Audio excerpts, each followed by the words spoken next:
Former South African President Frederik Willem de Klerk oversaw the move from apartheid to democracy. Born in March 1936, de Klerk grew up in racially segregated apartheid South Africa, and years later, as president, he would oversee the end of that system.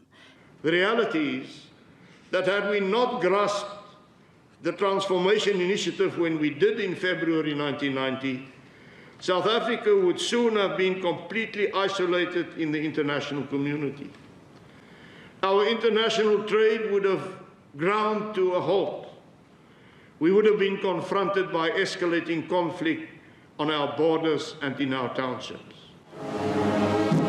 It was in 1989, when the president at the time, Pieter Willem Botha, fell ill, that de Klerk took power.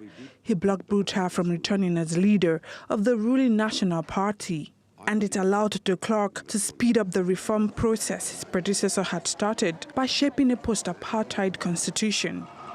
Tens of thousands of black South Africans died in the fight against white minority rule between the 1980s and early 90s.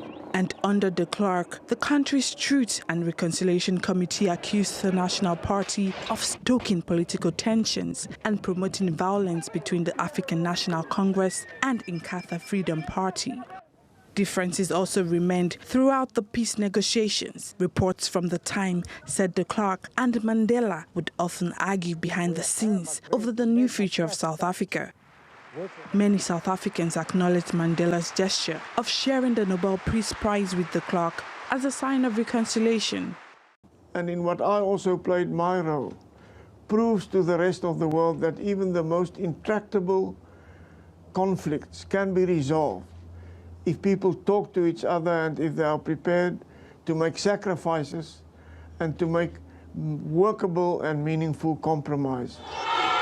In 1994, South Africa held its first democratic elections.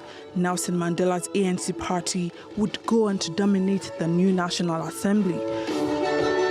De Klerk would join a unity government formed by Mandela as second deputy president.